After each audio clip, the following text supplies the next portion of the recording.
What are the expectations for the Denver Nuggets heading into this season? This is your Denver Sports Daily for July 31st. The biggest stories, the latest news. It's Denver Sports Daily. We all remember how it went down for the Denver Nuggets this past season, losing in Game 7 of the second round, a year after losing in Game 7 of the second round. That's 2 years in a row. First year in 2024, it was against the Minnesota Timberwolves, and then the year after, of course, the OKC Thunder. Both of them, the Nuggets had 10-plus point leads in, and just terrible execution from the Nuggets in the late quarters. They really fell apart, and it was very evident back in 2024 against the Minnesota Timberwolves. You had a 20-point lead in the second half of the game, and you ended up losing. And then against the OKC Thunder, you jump out to an early 10-point lead and then end up just getting demolished later in the game. Despite that, though, the Nuggets have high expectations this season by other people.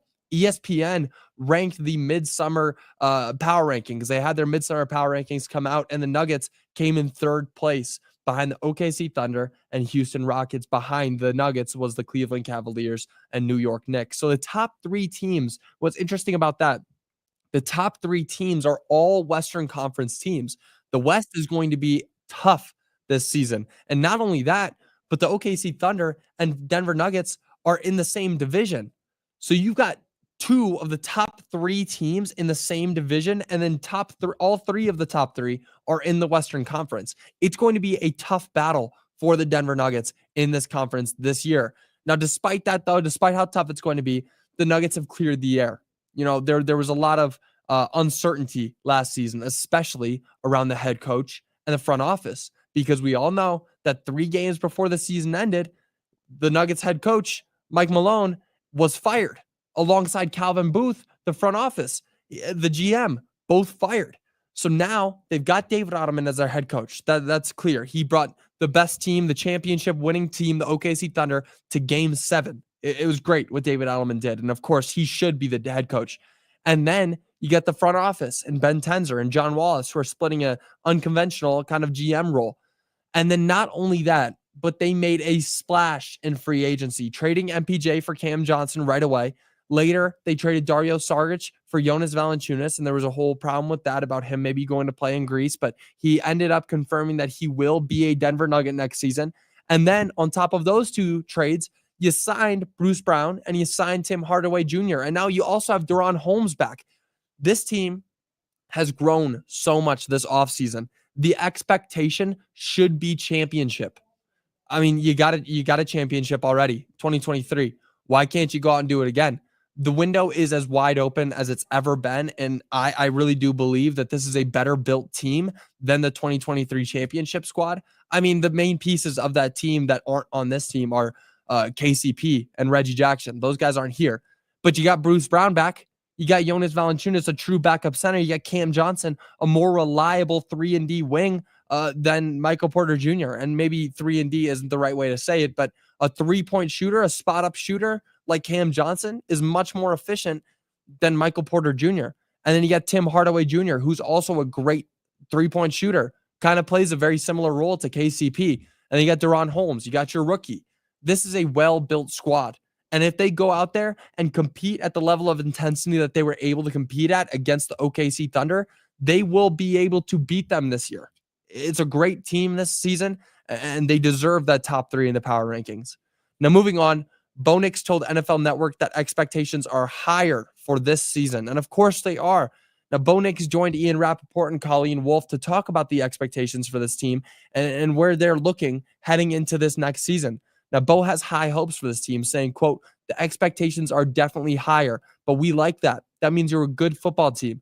That means you have something to play for. We've put together a really good football team. We've added some pieces on both sides of the football. We really feel like in all 3 phases of the game, we got better this offseason." And I couldn't have said it any better myself.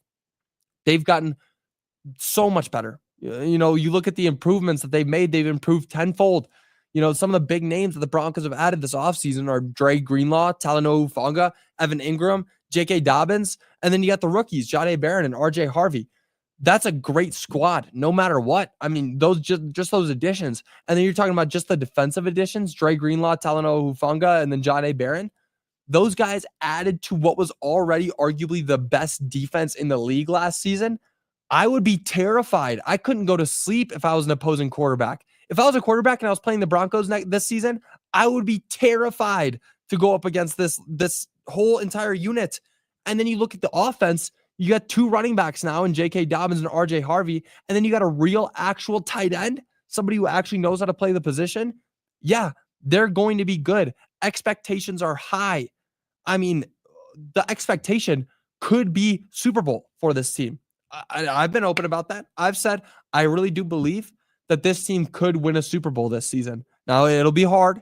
I'm not saying that it's going to happen. I'm not saying that they're the favorite to win it, but they could. You look around the AFC, there's only a few teams that could really compete against them. You know, the Buffalo Bills, maybe the Kansas City Chiefs, but there's a few more. But really, the Broncos, all that they have standing in their way is their youth.